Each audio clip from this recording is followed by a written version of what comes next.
अस्सलाम वालेकुम दोस्तों। आज से 4500 साल पहले इंसानों ने एक ऐसा अजूबा तैयार किया जिसका वज़न 60 लाख टन था। इसे बनाने में तकरीबन 23 लाख पत्थर इस्तेमाल किए गए और हर पत्थर का वज़न तकरीबन 50,000 किलोग्राम था। ये तामीर आज भी दुनिया के 7 अजायबात में से एक अजूबा है। जी हाँ, आप समझ तो गए होंगे कि हम किसी और के नहीं बल्कि मिस्र के पिरामिड ऑफ गीज़ा की बात कर रहे हैं। आज हम आपको कुछ ऐसी थ्योरीज बताएंगे जो इस पिरामिड का ताल्लुक एलियंस या जूज मजूज या किसी ऐसी इंसानी अजीम सिविलाइजेशन से जोड़ती हैं जो टेक्नोलॉजी में आज के इंसान से बहुत ज़्यादा आगे थी। तो वीडियो को मुकम्मल देखें ताकि एक एक बात आप तक पहुंचाई जा सके।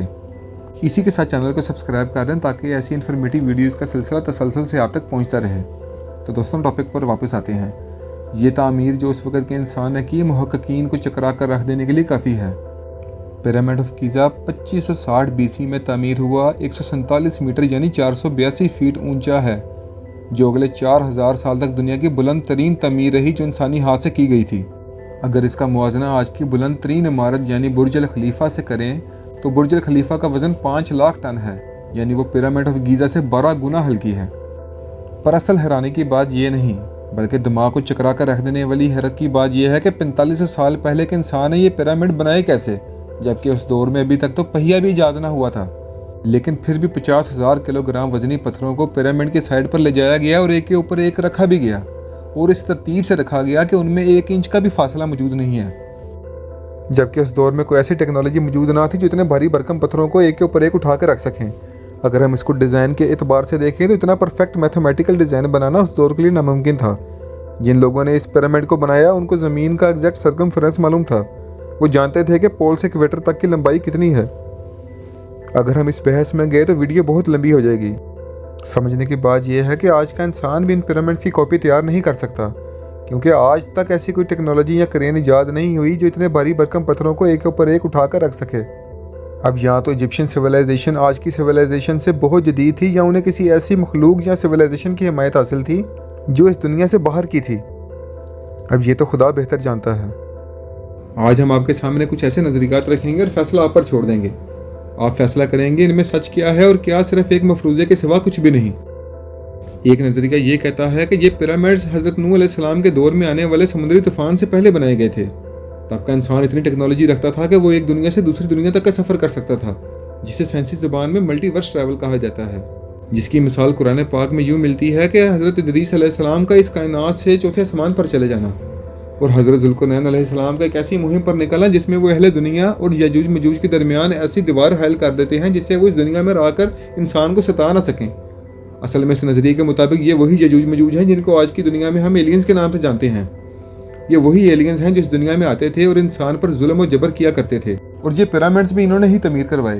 ये या तो इनके UFO स्पेसशिप्स का लैंडिंग पॉइंट था या ऐसा ग्रिड स्टेशन था जो इलेक्ट्रिसिटी सप्लाई करने में मदद करता था, जिसका सबूत इस बात से मिलता है कि उसी दौर के इंसान ने अपनी तारीख उन्हीं तख्तियों के ऊपर लिखी जो इस पिरामिड्स के अंदर लगी हैं, जिसमें लाइट बल्ब और हेलीकॉप्टर जैसी तस्वीर आज भी देखी जा सकती हैं। थ्योरी के मुताबिक इंसान उन एलियंस की टेक्नोलॉजी सीखकर इतना ताकतवर हो गया था कि नाउज़ुबिल्लाह अपने अल्लाह से ही सरकशी करने लगा, अल्लाह के नबियों को झुठलाने लगा और उन पर जुल्म करने लगा।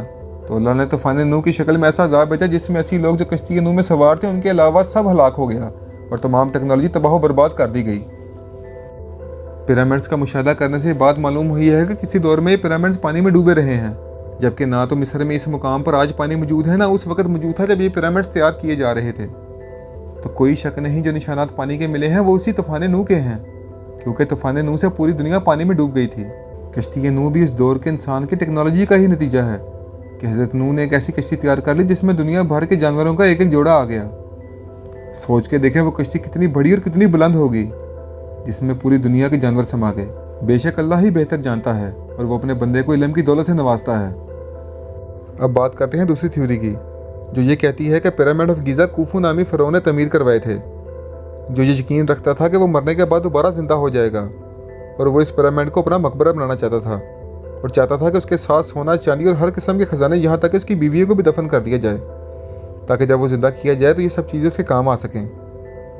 इसी तरह इस पिरामिड के साथ एक और पिरामिड मौजूद है जो मिस्र का दूसरा सबसे बड़ा पिरामिड है, जिसका नाम है पिरामिड ऑफ खाफरे।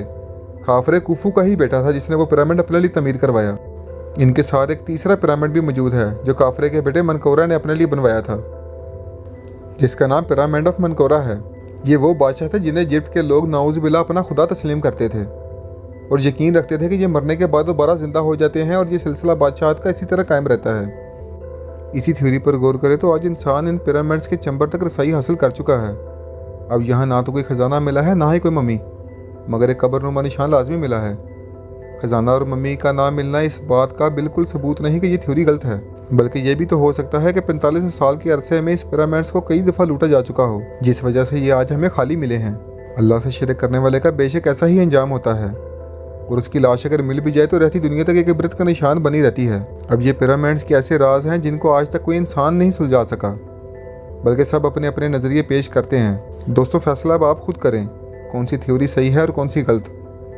इसी के साथ हमें इजाज़त दें, मिलते हैं एक न्यू वीडियो में जिसका टॉपिक होगा याजूज और मजूज वही एलियंस हैं जो इंसान आज तक ढूंढ रहा है। खुदा हाफिज़।